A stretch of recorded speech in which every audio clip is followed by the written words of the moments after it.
Hey guys, in today's episode, the newest card could have just been accidentally leaked. Someone just got 100 wins in a global tournament, and the true reason for the trade token change has finally been revealed. All that and more in today's episode of Clash Worlds.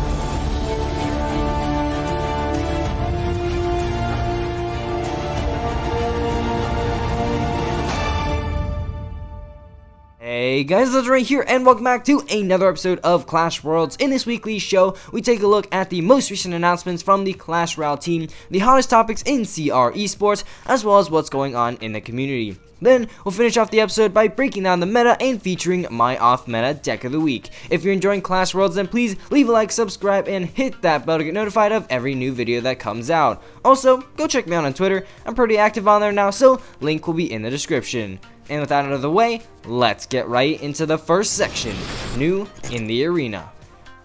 New in the Arena is where we find out about what the Supercell team has been up to this past week. This week, we have had two new in-game challenges. The first was the Brawl Stars challenge, with a very interesting draft game mode celebrating the release of Supercell's new game, Brawl Stars. I personally really enjoyed it a lot. I just played it pretty casually, and I was able to get a pretty clean 9-1 challenge victory. What do you guys think of this game mode? Also, the skins on the Hunter and the Magic Archer as Shelly and Bo were just absolutely amazing. In addition, if you manage to get those 9 wins, you just got yourself 250 gems for free. That's enough to buy a free emote. And next up, we have also a 2v2 challenge. It seemed like a pretty casual challenge, and I honestly just had some fun playing with some friends. Also, it seems as if Clash Royale are pushing out special challenges a bit more frequently now, which I honestly really do like. Also, Clash Royale released a free Brawl Box in-game, again celebrating the global launch of Brawl Stars. I mean, just gifts like these are absolutely amazing. I remember, waking up a couple of mornings ago and seeing this, opening it, and getting 8 trade tokens. I mean, I didn't know what I was expecting, but I mean, that's absolutely crazy, and props to the dev team for this kind of small gift. However, do something about the trade system, please. I'll look more into this issue in the community section of this episode. And finally, could the newest card have been leaked in Clash Royale? Let's take a look at some information that has surfaced, and it's pretty interesting. So basically, it all started out with the coming of the December update, where in the release notes, it teased the new card with the text saying, "Look out for a new card ramming its way to the arena soon." Then, at a similar time, a YouTuber called Stan Play released a video where he used a dev build of Clash Royale to showcase different features of the update to get the update video out in a timely manner. Now here's the interesting part. In one part of the video, he had a time lapse of him upgrading star levels, and what do you know? If you freeze frame at just the right moment, you get this. Now keep in mind that this is the official dev build of Clash Royale. In addition, the video's down off of YouTube without any reason at all. Sounds quite suspicious. Now, I have 2 theories on this. Here's the first one. In another image leaked from Supercell HQ, you can see the Rumham presenting a Wolf Rider concept. And if you look at that image, I can totally see that matching up perfectly with this image here. It's got the kind of wolf head part and, looks like a wolf. Also, it seems like the Wolf Rider would have been, some kind of archer sitting on a wolf. Now, the question is, how does all this connect with the ramming hint in the update info? Well, honestly, it doesn't. And if you even further examine this image here, you can see that the concept could have actually turned into what we now have as the Goblin Giant, just by examining the pictures of the cards we see on screen. Now, here's my second theory. In a recent Clash with Ash video on his 2.2 Expo showcase, he accidentally called the Battle Ram a Battling Ram. He drops the E-Wiz and the Battering Ram. What? But now we have to respond to this Royal Ghost and why do I keep calling it the Battering Ram?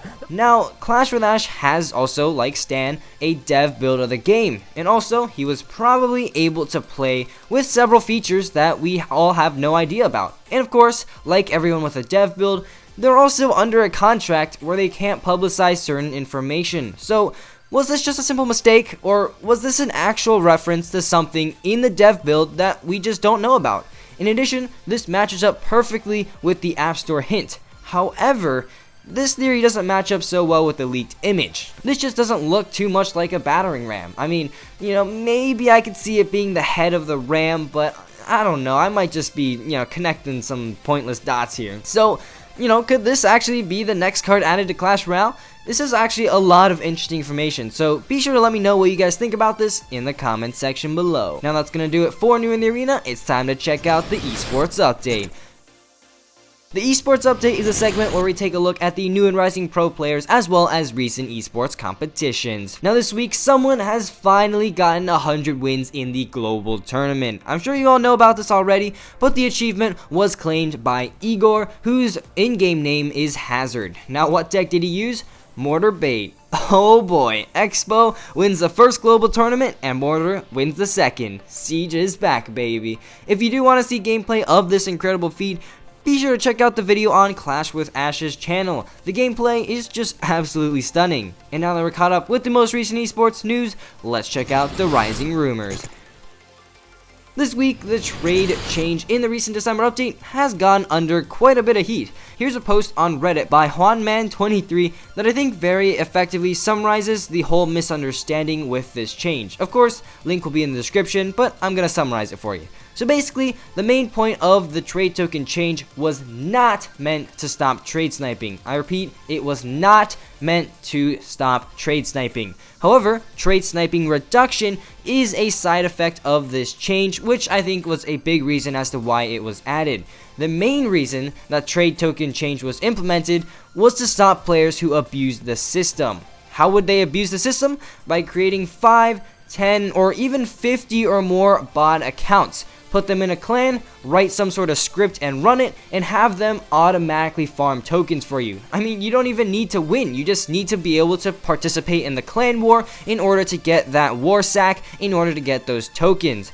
In addition, they get enough cards from free chests and war season chests, and these bot accounts can just start feeding their tokens towards a main account, maxing out several decks in a very quick manner.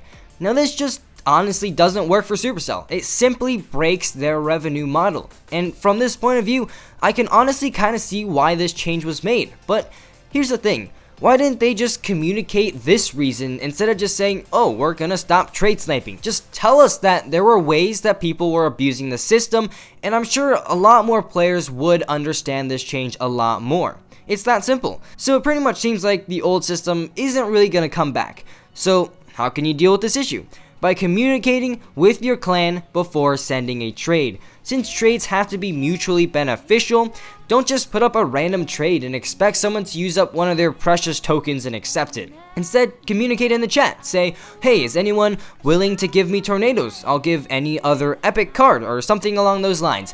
Be sure to communicate a trade before executing them, and I'm sure the system will run a lot more smoothly than it does at the moment. Of course, don't get me wrong, there are still a ton of changes Clash Royale needs to make to these trade tokens, but as you can see, reverting to the old system just doesn't seem like the best answer. Now that we've covered the trending topics in the community, let's go ahead and break down the meta. This new meta has seen a huge increase in freeze. Freeze is actually so good, especially with the added death damage, and it's now seen as a pretty big card on ladder as well as challenges. Now Freeze obviously is paired up with Hog, Graveyard, and Balloon, so those three decks have seen a pretty big rise in popularity, especially Graveyard.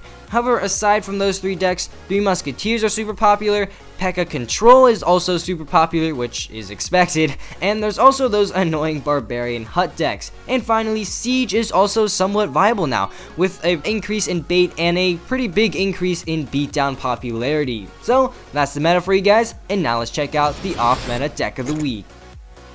That's right, in each Clash Royale episode, I'm going to be featuring one off-meta deck that works in the current meta. This week, we have a Mega Knight Balloon deck submitted by Martin G. Overall, it's a pretty cheap minor balloon cycle deck. The Hunter, Ice Golem, and Mega Minion will be the cornerstone of your defense. Mega Knight just offers insane counter push value, and of course, the balloon is just such a powerful win condition. The one thing about this deck is that it doesn't have a big spell, so in a few matches you might have to, resort to Minor Chip for the final few hit points off of a tower, but that's fine. So without further ado, let's hop right into a battle. Alright, so looks like this battle is going to be against Snowman from the clan, mowing him down 3. Good luck to him, and unfortunately, this isn't a really tournament capped match. I totally forgot that tournaments weren't tournament standard anymore, which is kind of wacky. But anyways, here he's gonna go with a balloon in the giant in the back, so we're obviously going to rush hard in the opposite lane, get a zap ready, see what he has. No, looks like he's got an E-Wiz, so let's actually get some skeletons down right here. Maybe try and revert the E-Wiz's damage right there, and the balloon will get a hit onto the tower. Let's go, and let's just go ahead and get a hunter right there, start DPSing down the giant, and we can definitely tank that right there. So here's go with the Mega Minion. Let's quickly cycle to an ice golem to try and shove it in front of that lumberjack, cause it to retarget, and there we go, really effectively right there, you know, taking care of that giant push. I believe giant only got 1 swing onto that tower, which is definitely really nice. And he's even forced to use an ice golem to go ahead and tank for that Mega Minion, stop it from doing any damage to our tower.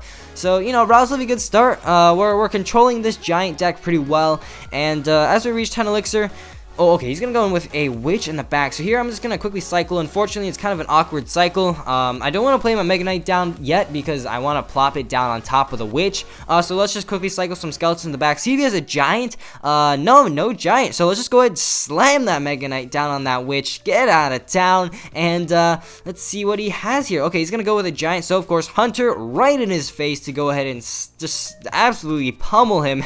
And here, Barbara will get taken down by that hunter and that stuff right there. And here, guys, we have got an absolutely massive counter push. So let's go in with a balloon as soon as that stuff dies, and I just don't see him stopping this. Does he even have a big spell? I don't think he does. Mega Knight jumps onto the tower. That balloon is also connecting to the tower. There's nothing he can do to stop it. Let's actually send in a miner, see if we can get a 3 crown. And yeah, as we head into double extra time, things are looking really good. And let's see here, E-Wiz, unfortunately, we'll be able to stop that 3 crown from happening. But you know what? Things are looking really good. We have a really comfortable lead at this moment, and see here, E-Wiz. Oh, the E-Wiz almost ran in front of the giant. So here, let's go with the hunter to take care of that witch, and let's go ahead and plop Mega Knight onto that barbarian and that E-Wiz right there. So really effective. The giant. Oh, the giant's actually gonna do quite a bit of damage. But I think we should be fine. Oh wow, that giant does so much damage. But anyways, here, let's go with a lumberjack balloon. Look at that. We've got a massive push on both sides. We've got a balloon on the left, Mega Knight on the right,